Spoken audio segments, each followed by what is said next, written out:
लिपि लिपि। अरे गुड्डू, अब याद आ गया, लिपि नहीं, लिपि। एकदम सही। अभी तक एक गुड्डू थे, अब दो हो गए। एक कह रही पीली पीली, दूसरी कह रही लिपि लिपि। देखो, अब तो मजाक हो गया। बस। दीदी, आप हमें अपना यानी कि लिपि का मतलब समझाओ। जो हम मौखिक रूप से बोलते हैं, उसको लिखने के लिए चिन्हों की जरूरत होती है। उन्हीं चिन्हों के लिखने की व्यवस्था यानी चिन्हों के स्वरूप को लिपि कहते हैं। अब समझा, आपका नाम लिपि है ना? नहीं तो मैं एक लिपि हूँ, लेकिन मेरा नाम देवनागरी है। अच्छा, इसका मतलब लिपिकार नाम भी होता है। हाँ बेटा, हर भाषा की एक लिपि होती है। जैसे हिंदी भाषा की लिपि मैं हूँ, यानी कि देवनागरी। तो आप हिंदी भाषा की लिपि है?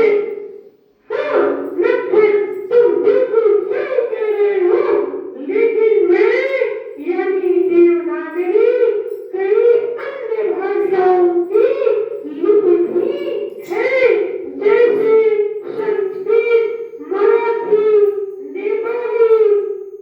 अच्छा दीदी, और जो भाषाएं हैं उनकी लिपि भी बताइए, यानी अपनी बहनों के नाम।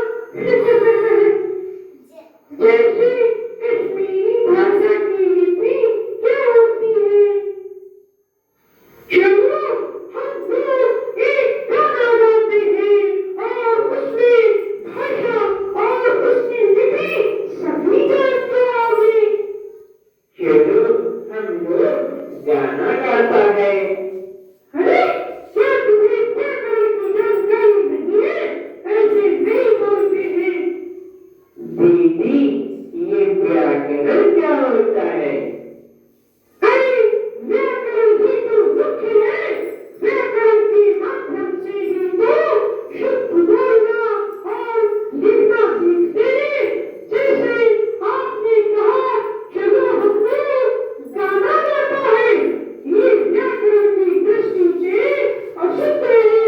तुम्हें कहना चाहिए था, चलो हम लोग गाना गाते हैं। अरे वाह, हम समझ गए व्याकरण। अच्छा बस, अब गाना गाना गाना। हिंदी, मराठी, कोंकणी और संस्कृत भाषा, बोडो, डोंगरी, मैथिली संग नेपाली है भाषा। देवनागरी लिपि है इनकी, नटखट गा के बताता।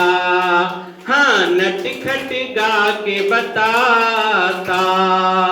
सिंधी, उर्दू, कश्मीरी की फारसी लिपि बताता। हाँ, फारसी लिपि बताता। नटखट गा के बताता।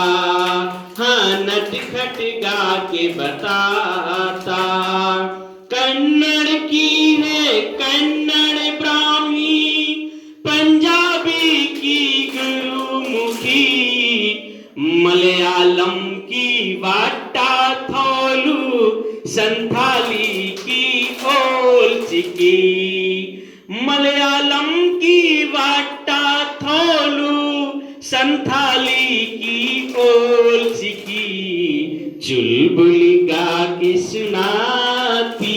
हाँ, चुलबुली गा के सुनाती। तमिल की है तमिल ब्राह्मी, तेलुगु ब्राह्मी तेलुगु की। तमिल की है तमिल ब्राह्मी, तेलुगु ब्राह्मी तेलुगु की। चुलबुली गा के सुनाती, चुलबुली गा के सुनाती।